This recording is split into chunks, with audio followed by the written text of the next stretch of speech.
Well, good afternoon, everyone. I'm Georgina Downer, and it's my great pleasure to welcome you to our third Afternoon Light Live for 2026. Well, since the October 7th Hamas attacks on Israel, we have seen a deep development here in Australia and across many Western democracies, this sharp and very visible rise of anti-Semitism. Here in Australia, Jewish schools have required heightened security. Synagogues have not only been vandalised but firebombed. Here on university campuses, such as at Melbourne University, where I am today, both Jewish students and academics have reported intimidation and harassment.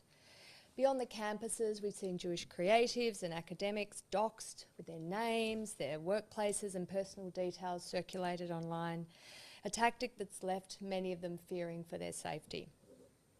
But nothing, absolutely nothing, brought home the reality of rising anti-Semitism more starkly than the terrorist attack at Bondi Beach on the 14th of December last year. Gunmen opened fire on the Hanukkah by the Sea celebration and 15 people were murdered and dozens more injured. This was that deliberately targeted our Jewish community. That horror of that night shocked our nation and forced Australians to confront a very difficult reality, that anti-Semitism had re-emerged so visibly in a country that once prided itself on being a refuge for Jewish after the Holocaust. Now, after the Second World War, Australia welcomed thousands of Jewish refugees fleeing the devastation of Europe. Many had arrived during the Menzies era from 1949, and for them this country became what some have called Golden Land, a place of safety, opportunity and belonging. So the question for us today is not only what has changed, but how we ensure that Australia remains that country, that golden land. These are questions about identity, belonging, tolerance, pluralism, and the resilience of our liberal democracy. Now, they're deeply personal questions for our guest today, Michael Gawenda. Michael is an award-winning journalist and former editor-in-chief of The Age. He's the only Jewish editor-in-chief of that newspaper in its history. Now, as always with our Afternoon Light Lives, I'll have 30 minutes of discussion with our guest, followed by 30 minutes of live Q&A. So for those of you online, please use the Q&A box at the bottom of your screen. Type in a question and it will be delivered to me via my phone, and I will make sure that Michael hears it and hopefully responds. But without further ado, thank you very much, Michael Gawenda, for joining me on Afternoon Light. It's a pleasure to be here. Well, it's wonderful to have you here, not least on the University of Melbourne campus. I think it's incredibly important to have these discussions here, and important that our university campus hosts people from all parts of Australian life and from all different perspectives. Can I just say, I didn't go to Melbourne, but yes. I set up the Centre for Advancing Journalism here in 2007. It didn't have a journalism program, Melbourne.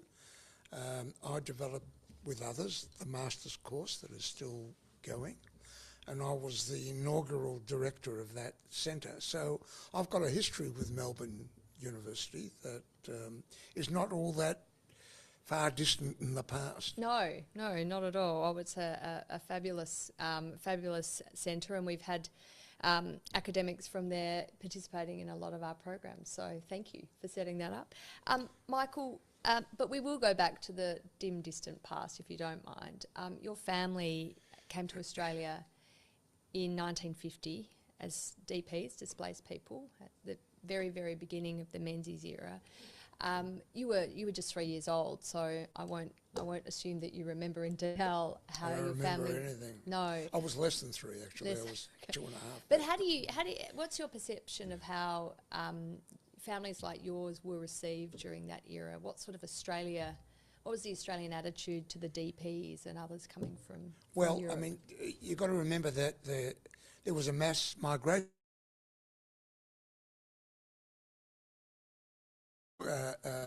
Many tens of thousands of people from all over the world, Europe in particular. I mean, there were, people from Yugoslavia, people from Italy, people from Greece. So we felt like we were part of this transformation of Australia that was taking place. You know, hundreds of thousands of us were being brought in. Most of us, in my certainly my family, knew nothing about Australia. We came to Australia because my father had a cousin here who told it was a good place to come. And the fact is that Australia was the most welcoming of the countries of people that were stuck in DP camps. There were actually immigration officials that came to those camps to take the names of people that wanted to come to Australia. They were investigated. I don't know. I think the investigation was really not much. But my father was granted a visa. The whole family were granted the right to come to Australia, and he knew nothing, we knew nothing, they knew nothing about the place, except that it was far away from Europe, and they wanted to get away as far away as they could from Europe. They'd been through terrible times, and we arrived in Australia, and I think that from the start, my memory is, maybe it's a bit rosy now, but my memory was, from the start, was that my parents quickly, and they were not young, they were already, my father would have been 50, my mother would have been, 40. I was a late baby. I had sisters who were 20 years older than me, but they got into this place from the start. They were determined, certainly my father, to learn English quickly. He was very active in Australian politics. He wasn't ever going to be, but he was active. He was a supporter of the Labor Party. He was a democratic socialist. And he loved the place sort of from the start. All his life he was a working man. So he loved the trade unions that he was involved with. I've got to say that he wasn't a great fan of Menzies. Most of his, you've got to be honest about Menzies that. didn't get his vote. I don't think Menzies did get his vote, but Australia got his vote. Yeah. He didn't hate Menzies. He thought the political system here was beyond belief good. Yeah. There was no violence, there was no threats of violence. And the Jews really, Australia was home to, by 1955, the greatest, in percentage terms, in terms of population, the greatest number of Holocaust survivors came here, only second to Israel, where the number was greater. Yeah. And they built an incredible community here. Institutions, schools, cultural institutions, synagogues. Life for the Jews of Australia, certainly of Melbourne, was incredibly rich. And I grew up in a way in that environment. I didn't go to Jewish schools. There was only one Jewish school at that time, and my father wouldn't have wanted me to go to a Jewish school. But when I started school, I couldn't speak English. So your family was Polish? Yes, and they spoke Yiddish. Yeah. And I grew up in Yiddish until I went to school. Yeah. But at school, there were other people who couldn't speak English. There were Greek kids and Italian kids and Yugoslav kids and kids from all over the place that all also couldn't speak English.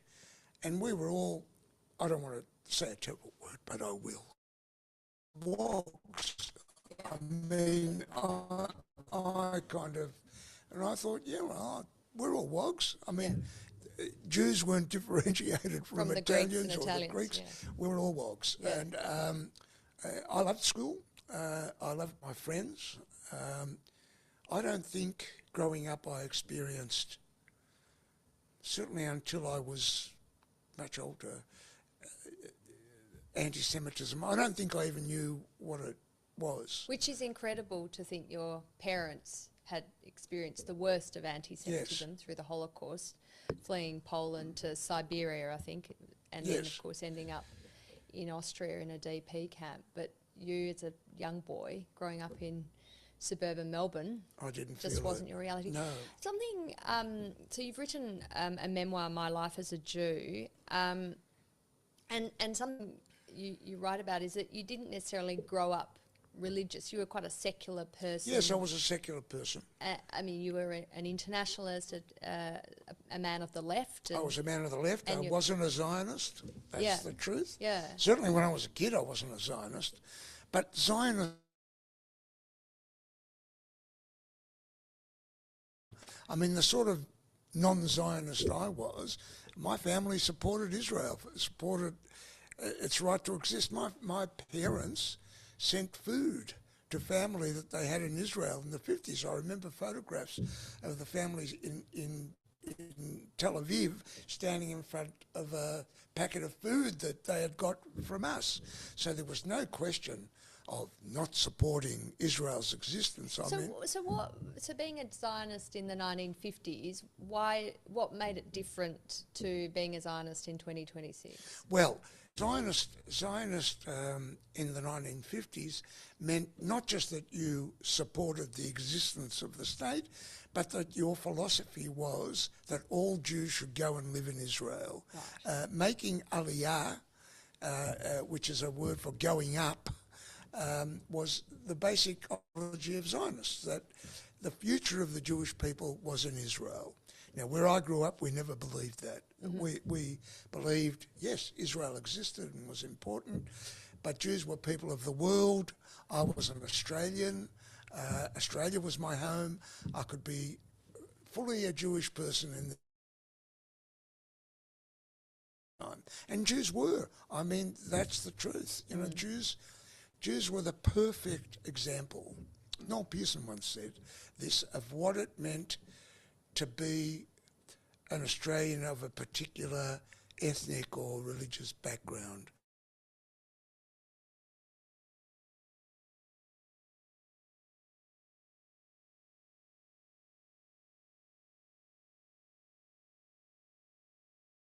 The Yiddish language and what it meant to be Jewish, but at the same time I was wholly Australian. My life, my work, my school was all about being Australian. So how has your sense of Jewish identity changed throughout your life? Most of my life I had a commitment to what I would call as the Jews were a people of the world, and that Jews of all types, Judaism, Jewishness was not a religion. It was not even an ethnicity. It was kind of a history connecting these people that made it impossible to, and different periods of history prove this, made it impossible to discard your Jewishness. Even when Jews wanted to, anti-Semites didn't allow them to do that. I mean, Hitler and the Nazis defined Jews as racial, in the sense that if you had a grandfather who was Jewish, you were Jewish, even though there were generations of Jews who had converted and were actually not Jews at all. They were Catholics or Protestants. You know, people don't know this, but in the Warsaw Ghetto, there were 3 churches. Right. And they were churches for people who considered themselves Christians, but the Nazis considered Jews. So I do believe there's such a thing as Jewish peoplehood and Jewish people, not defined by history, connection, family, all those things. But of course, the meaning of Zionism over time has changed. It has come to be defined not by Jews, but by enemies of Jews. So that it has become, well, we know this, and some of the leading scholars of post-colonialism are Australian. That Zionism became a post-colonial, a colonialist ideology, a racist ideology, an ideology that denies the right of the indigenous people of Palestine of their rights and freedoms, and that Zionism, Israel, is an oppressed colonialist society. Yeah. You know, some of the leading scholars of that are here. Some of them are at Melbourne University. Yeah. And so Zionism became defined not by Jews, but by other people as something other than what Jews had considered it to be for more than 100 years. Suddenly, and me too, suddenly what I thought was Zionism became something else altogether. And I wrote about this, and this is especially true for people like me, Jews that consider themselves on the left. Suddenly I found that the sort of Jew of the left that I was and had been all my life and had been accepted in the Labor Party, and even though I was never a member of the Labor Party because I was a journalist, and I think I could conduct my journalism without being prejudiced. But the fact is that people that I thought were of the same views as me on the left suddenly said that I was not on the left. I was actually a Zionist, a supporter of colonialism, of racism, and that I was more on the right. I was part of almost the neo-Nazi movement that supported, fascist countries. Israel had become a kind of semi-fascist country, supported by the right. Netanyahu became a kind of monster, really. And so, for me, while I seriously disagreed with a lot of government policy in Israel, and Netanyahu was not a hero of mine, but the idea that suddenly Israel was the greatest font of all evil in the world on the left amongst people that I knew that had never expressed these views to me, and that happened before October the 7th. It's in my book. Yeah. I found myself in this position where people that I thought were my friends were not talking to me anymore. That we had such fundamental difference of views about what it meant to be a Zionist, which I never thought I was, but what it meant to be a Jew made it impossible for me. And of course, post-October the 7th, that became,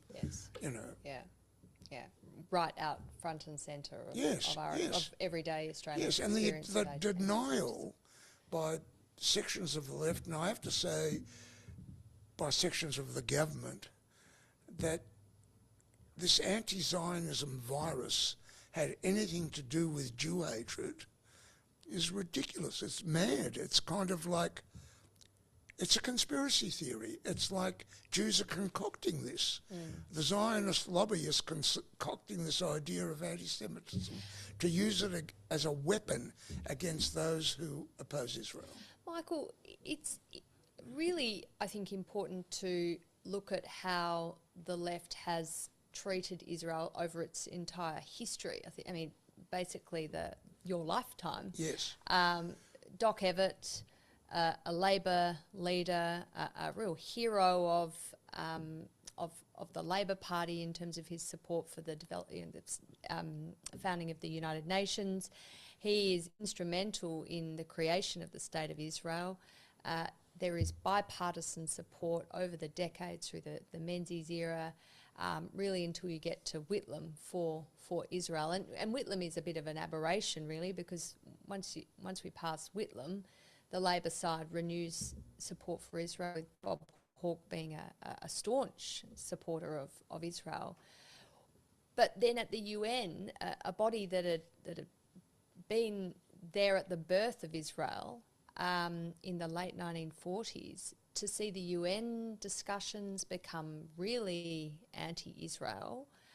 There's some statistic about the General Assembly resolution. Some vast proportion of them are in condemnation of Israel. This is an institution, an international institution that has a real bias against Israel. But how have you seen over the course of your lifetime that transformation of the cause of Israel, that was a cause that left-wing leaders did celebrate and support, come to be something that the global left and a lot of the global south are completely opposed to. Remember that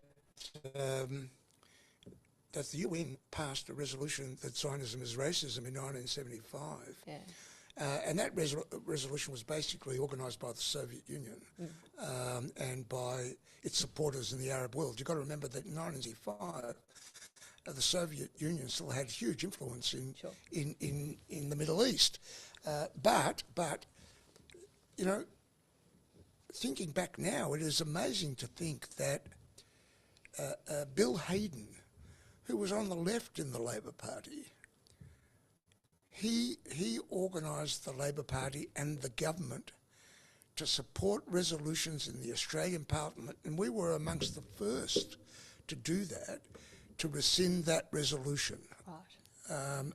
This was organised by Bill Hayden, and in America, they recognised that the Democrats in America actually said so. The Australians had inspired us to pass similar resolutions in America. Now, can you imagine any Labor politician now organising to overturn a resolution that was critical of Israel or Zionism? It's impossible to imagine. Yeah. I can't imagine it. Bob Hawke, that had this enormous love for Israel. It's true. And he loved particular politicians. I mean, you've got to remember that in the 70s, up to the 70s, Israel was a kind of semi-socialist state, really, governed long-term by the Labor Party. Hawke and many Labor people had close connections with Labor politicians in Israel, with the trade union movement. They saw that, and they saw the kibbutz movement as a kind of experiment in socialist living.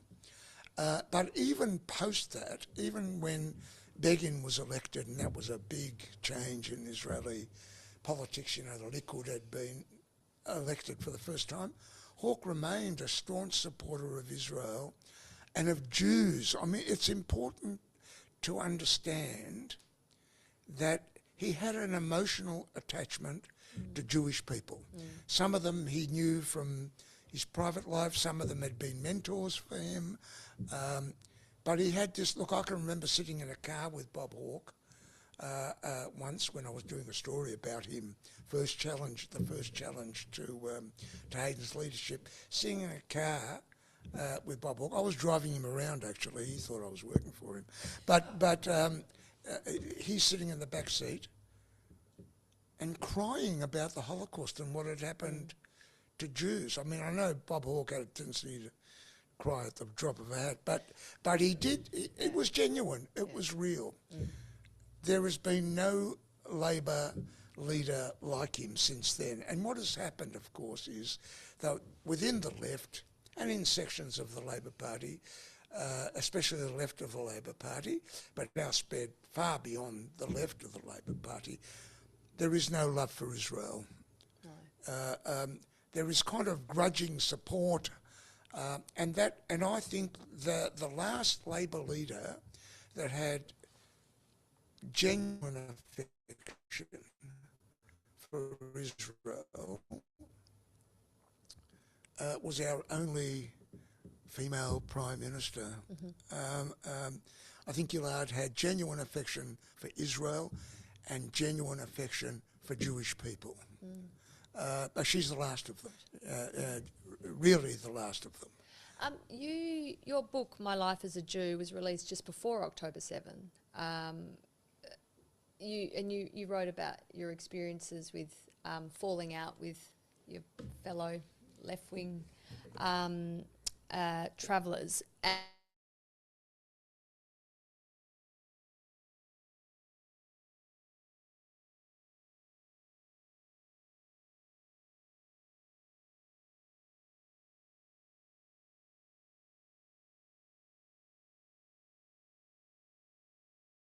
Already appreciatism bubbling away in Australia, but I think for most other people in Australia, it felt sudden, the rise of anti-Semitism after October 7th. Were you surprised, or? No, I wasn't surprised. I was surprised about the extent of it, but I could see it happening on the left.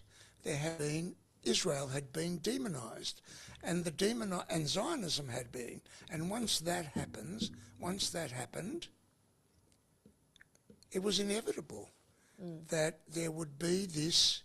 It would be disguised as anti-Zionism, but what it was, and it was at the beginning, it was hostility to Jews, and post-October the 7th, it developed into hatred of Jews. I don't like the term anti-Semitism because it's contested, because what is it? I mean, people find it hard to understand what it is, but I can tell you what it is simply.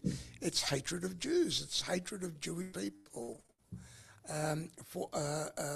It is about seeing Jews as demonic, the small minority of people can control the whole of the world, politics, the media, business, everything.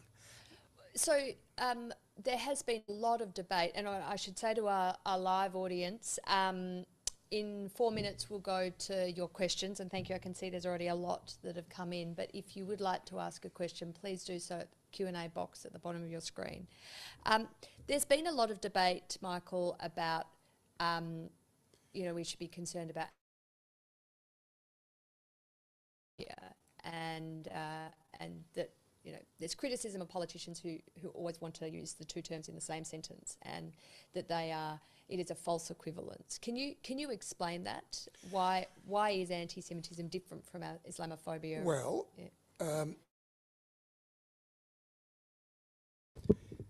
I was part of a program by the ABC a week ago where they gathered these, 7 Jewish people to talk about what it meant to be a Jew and what it meant to be the subject of anti-Semitism. The ABC I don't think they had actually dealt with properly before. No. Anyway, they had this, and at the end of these Jewish people talking about really terrible experiences that they had had,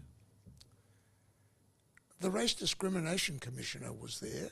Oh, yes. He was asked what did he think about this, and he said, well, anti-Semitism is we are a racist society, and there's all sorts of racism,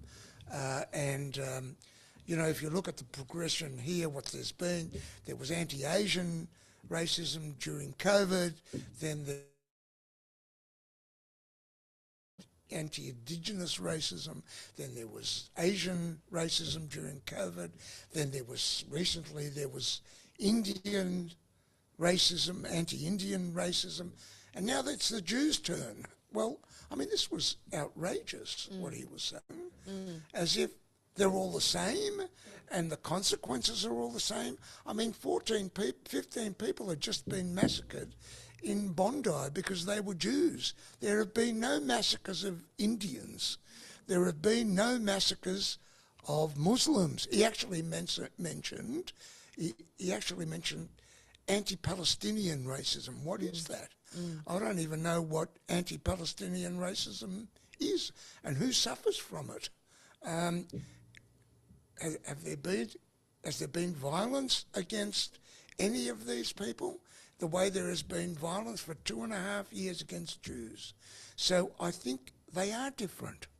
And when you look at reports on Islamophobia, the envoy for Islamophobia could point to hardly a single incident of violence against Muslim people. There were insults hurled at Muslim women in hijabs, and that's awful. That is terrible.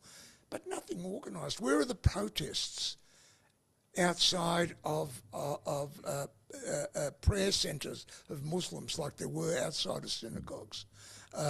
Where are the Muslim schools that need guards and security outside them? There isn't a Jewish institution in Australia that doesn't need guards. It's normalised. We can't go to an event. Jews can't go to an event where there won't be guards and where they will know before the day of the event where that event is going to be held. So this idea that they're equivalent somehow, I mean, that is designed to minimise what Jews are going through in Australia.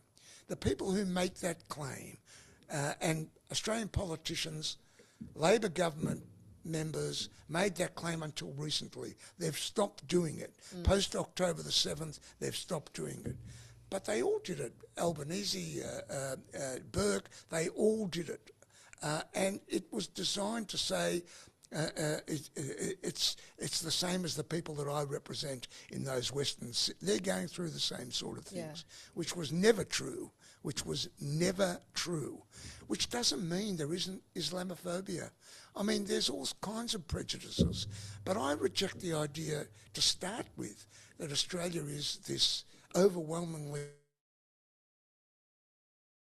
that Race Discrimination Commissioner would come out with a statement that Australia is a captured. racist It's an country. ideology. There may be racist people in Australia, yes, but to suggest that a whole country is in and of itself racist is an extraordinary claim. All these institutions have been captured. Yeah. They believe in that ideology. They believe that racism is institutionalised, and you have to change the institutions. However, I don't even know what that means to deal with it. And they accept the idea. Well, I think what it means is something quite terrifying. Yes, exactly. Yeah, I don't want to tearing spell down it out. yeah. But I do think our institutions have been captured.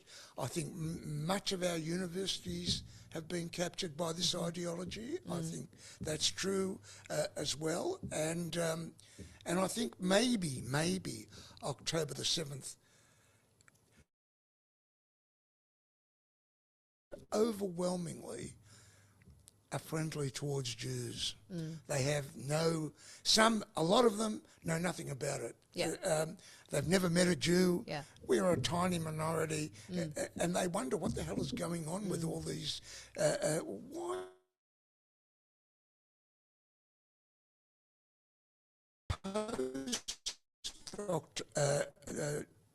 December the 14th.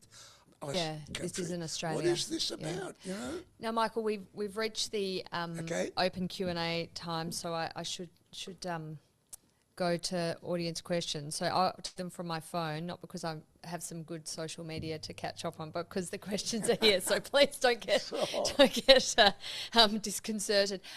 First question from Stephen Wilkes. Hello, Stephen. He's academic at ANU. Thanks, Georgina and Michael.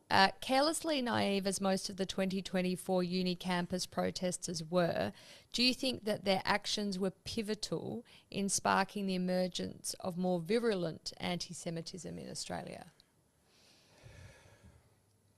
Yes, I do think that. I think that the size of them, the way many of the protesters treated Jewish students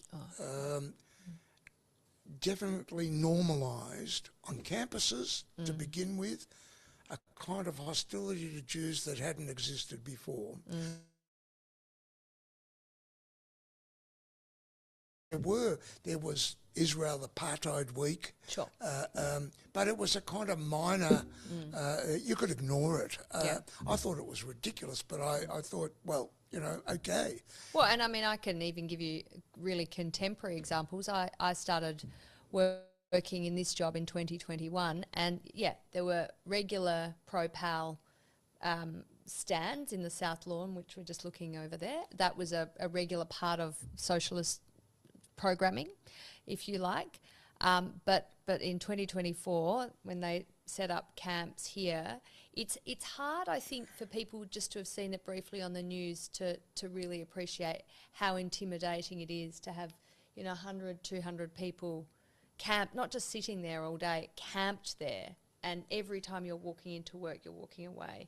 They are hounding you, and from little children to much older people, in a really, really aggressive community that no one here could ignore, that was frightening for people who they were targeting. Yes, and I think that there were instances of, student meetings where Jews tried to speak and people turned their back on them or shut them up and wouldn't listen.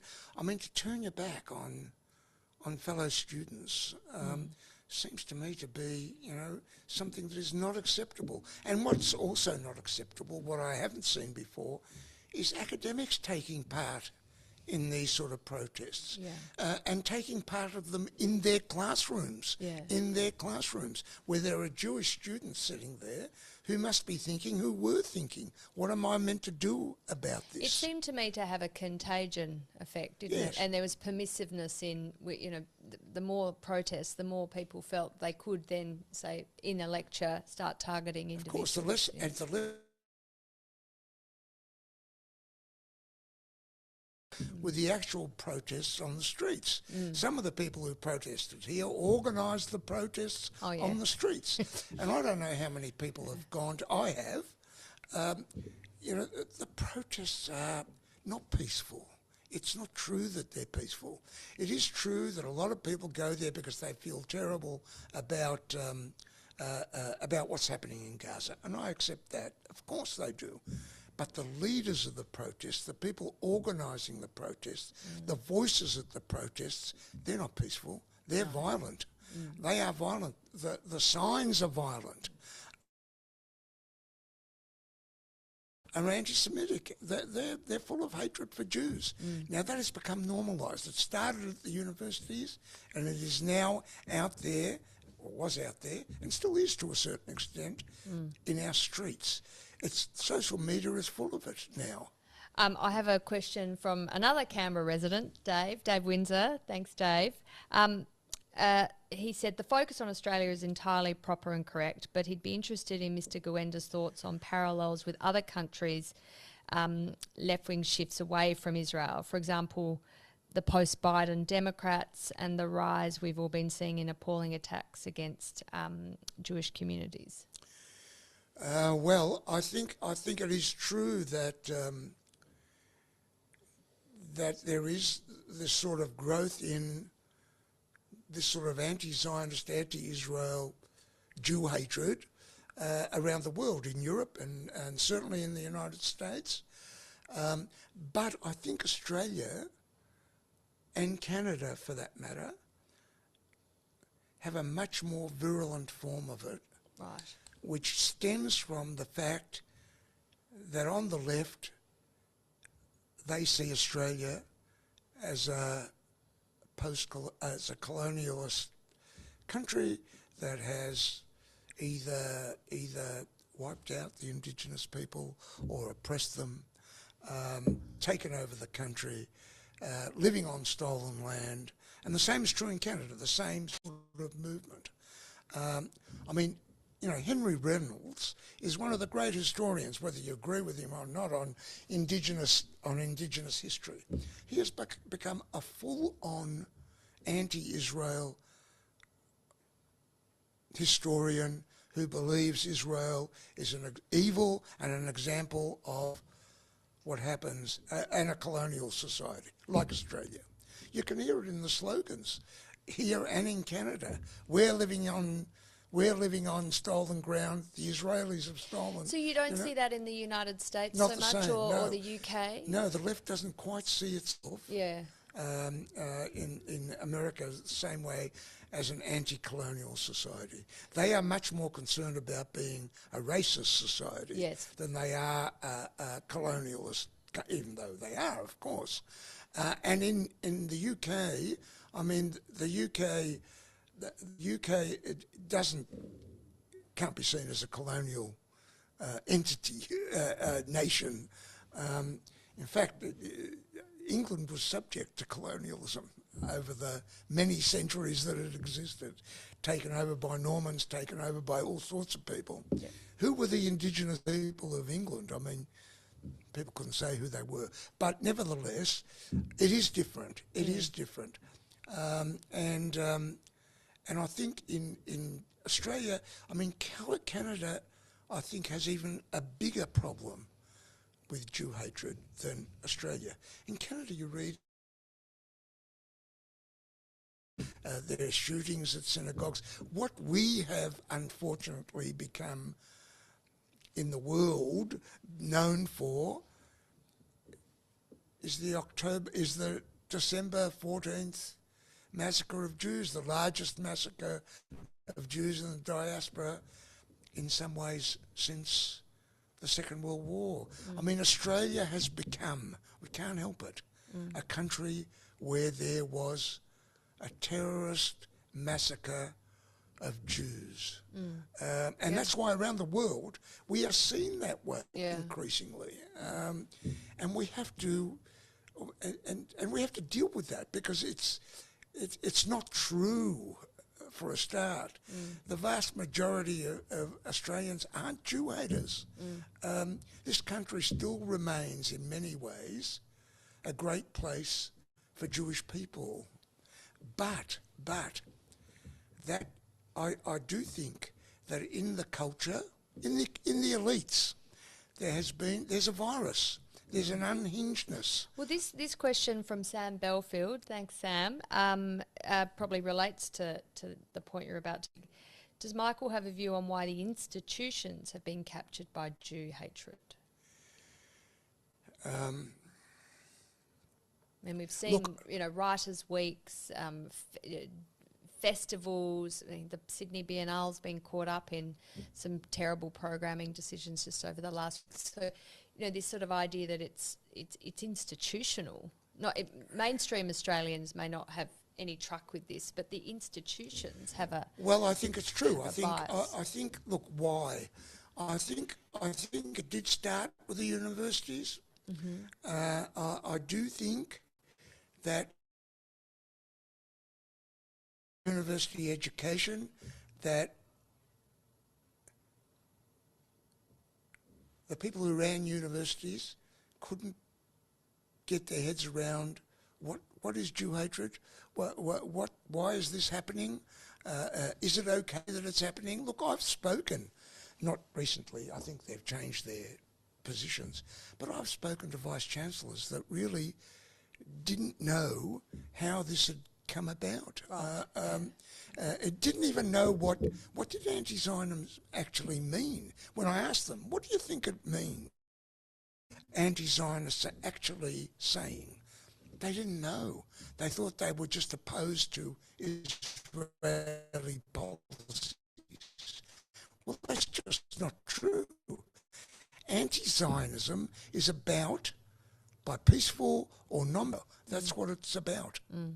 A question probably coming from another perspective here, from James Gray. Thank you, James. Does Michael have empathy for Palestinians in Gaza and the West Bank? Does he support a two-state solution? Look, I'll tell you why this is a difficult question. Sure. If there were demonstrations in Australia, sometime, not at the beginning, I wouldn't have. If there had been demonstrations in Australia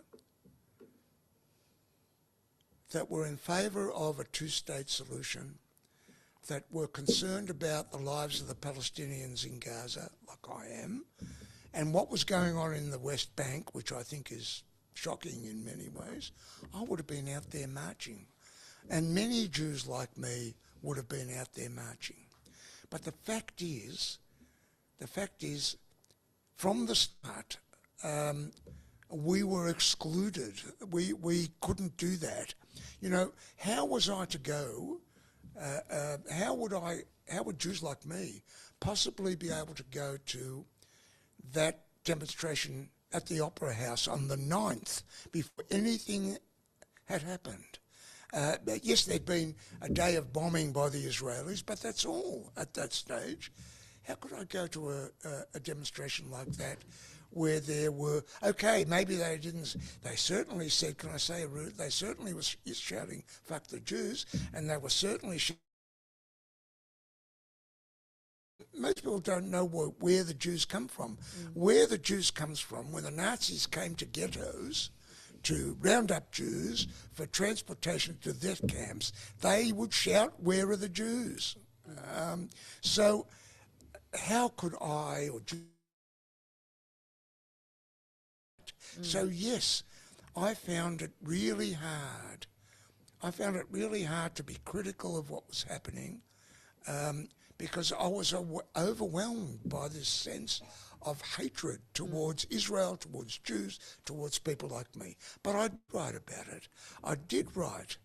I think that what has happened in Gaza is appalling, shocking. The responsibility is not just Israel's. The responsibility is the leadership of the Palestinians as well. I don't want to break up. There is enough responsibility to go around. I also think it's possible to argue that the war went on too long, that it wasn't achieving much after the first year. I wrote about this. I wrote these things. How could any decent human being not read about some of the things that have happened to the people of Gaza without feeling deeply hurt by it, deeply concerned about it? But this accusation that I am somehow responsible for what the Israeli government has done in Gaza, that I am a genocide supporter, that I am as much responsible as the government of Israel for what is happening in Gaza. I mean, this is an outrage. The sense that if I disagree, which I do, that what happened in Gaza is not genocide, then I am an apologist for genocide. I am a supporter of Nazis. So it has become impossible to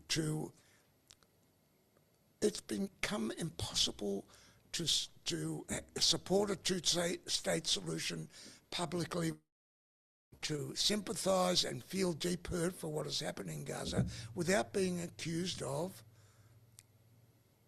not telling the truth, of using their pain to further my goal, which is to support Zionism. I mean, it has become unhinged. You can't. There is no debate with some people. No. Yes. But even people who I think are not that far gone, it is impossible sometimes to hear them speak and not think, what world do you live in? You know, there are people who have said to me, people who I think are perfectly sane, not all the people, the 15 people who were killed at Bondi War, some of them supported the genocide in Israel actively, right? Not that we're saying they deserve to be killed. They didn't deserve to be killed, but they deserve to be tried in a court for supporting. There is a sort of madness abroad that really is dangerous. Yeah. Whether the Royal Commission can deal with this, I don't know. I haven't got great faith that it can. Well, a question here, perhaps with a bit more of an uplifting response, I hope. From Ross. Thanks, Ross. How do we, as a collective, change the narrative to again become the Golden Land? And there is a Yiddish expression for this, but my Yiddish I wasn't... The Golden Land? Yes, Golden Medina. Golden and Medina. Golden and Medina, thank you. Golden and Medina actually translate Golden State, and Medina is a state. And it was first used by Jewish migrants at the turn of the 19th century to America, right?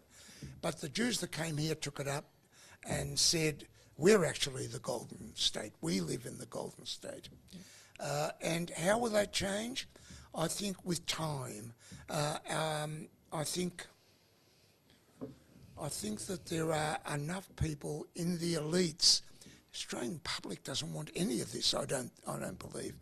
But there are enough people in the political class, and I think that includes some Labor politicians, but certainly on the Conservative side, I think there are enough people at the universities, including administrators of universities, that believe what happened last year went too far, and they're not prepared to accept that anymore. I think that I think that there is a sense. This will take time. This will take time. I think that because I believe at root Australia still remains a wonderful place for Jews. I mean, how can I not? I came from being a 2-year-old refugee from a DP camp to having a role in public life in Australia where no one questioned it in the main. No one said, I couldn't be that. No one said anything. How could I not believe that Australia remains that place? We just have to find a way of countering what is really a small minority of people who have captured some of the elite positions in the culture at universities, and I think that can be done. We need brave politicians. Yeah. And brave cultural leaders too. And brave culture. I mean, I am most disappointed in the fact that cultural leaders who really, who run writers' institutes, who run cultural institutions, who run whatever it is, the replacement of the Australia Council, how cowardly they've been, how unable they've been to call some of this out. Young Australian Jewish artists being cancelled, can't get gigs. Why has Tony Burke not said something about that?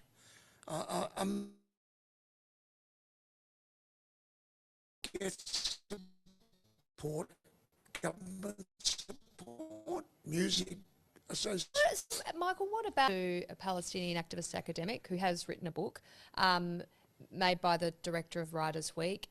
Invitation was rescinded by the board, and then board sacked or board resigned. New board put in. Writers' Week cancelled, and then invitation extended to the previously uninvited author to appear in the next Writers' Week, and then a guerrilla Writers' Week comes about, and she's invited and really headlined with the now former director of Writers' Week. I mean, it's actually so confusing in the description of it, but you know the story. I mean, what was your view? Well, on the whole, I don't believe. I don't believe. I thought it was a mistake to cancel her, to withdraw, to force her withdrawal from the festival. I'll tell you why. Not because I think she's great. I think she's dangerous. Actually, I think she's dangerous to Jews. I do think she is. Not physically, but this idea can be silenced. Some of that is happening. That's what is happening. The problem was their explanation for why they cancelled her. They cancelled her not because they didn't say that. They cancelled her because of Jewish sensitivities at a time like this, post December the 14th. Wrong reason. Jews don't need to be singled out in this way. It either appear or it wasn't about Jews. It was about, is this the sort of person you should have at a writers' festival? I think it would have been all right to have her, right? As long as there was balance, as long as there were people there that could balance the festival. I often argued with Louise Adler, who was she was a friend once, to have me at the festival. Let's have me with her, with Louise. We'd have a great audience talking about anti-Zionism and what it meant. I mean, Louise Adler is one of the great figures in Australian literary culture. She is an out-and-out anti-Zionist, open about it, organised about it. So what sort of festival do you think she's going to produce? And what influence does she have on other festivals? I mean, it's a small band of people, these people that organise these festivals. Yeah, and they're gatekeepers. And they're gatekeepers. And they're gatekeepers. Yeah. So yes, they can point to Jews they've invited, but most of them are anti-Zionists. I mean, it's as if invite a Jew and everything's okay, right? What they believe, what they advocate for, that doesn't matter. Well, it does matter. Well, of course it needs it does. to suit a Yes. certain narrative. A question from Michelle Keys. Thanks, Michelle. Does Michael have a view about the Islamist propaganda permeating Australia that is cloaked in faux outrage about Palestine? Well, this is a good question. I'm not a conspiracy theorist, but I do believe that the pro-Palestinian movement and the people on the left that support it were organised long before October the 7th. And a bit of that is in my book. They were organised. When you think about... And resourced. Yeah. I'm not saying the resources came from overseas, but they were resourced. I mean, there is, of course, evidence that some of those kind of, like Qatar, do fund university programs and whatever, but they were resourced, they were ready. The tents at all the encampments were the same. They'd been bought at the same place, got ready at the same place. If you look at when the group letters started, by journalists and by academics, they started the day after October the 7th. Overland published its now notorious letter calling it Resistance, and had hundreds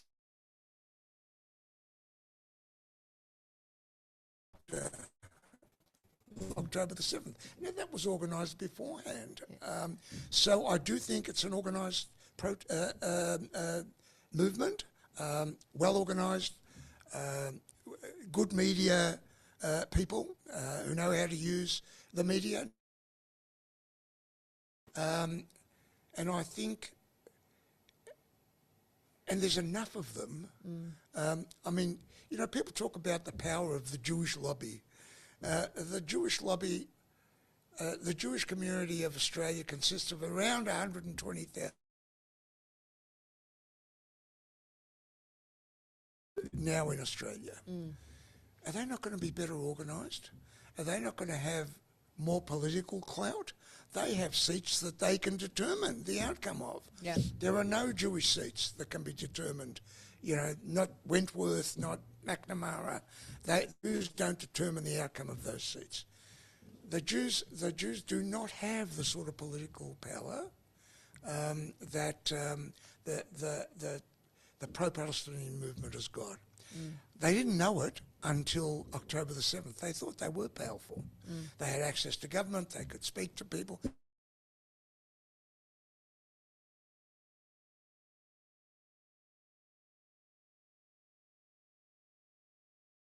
2 minutes left, and this is a massive question. So a mean one to end on, sorry. From Michelle Smith, thanks for your talk. Would you like to speculate on what might be the outcome of the war in Iran? Something simple to end on, Michael. Yeah, what will be the outcome of the war in Iran?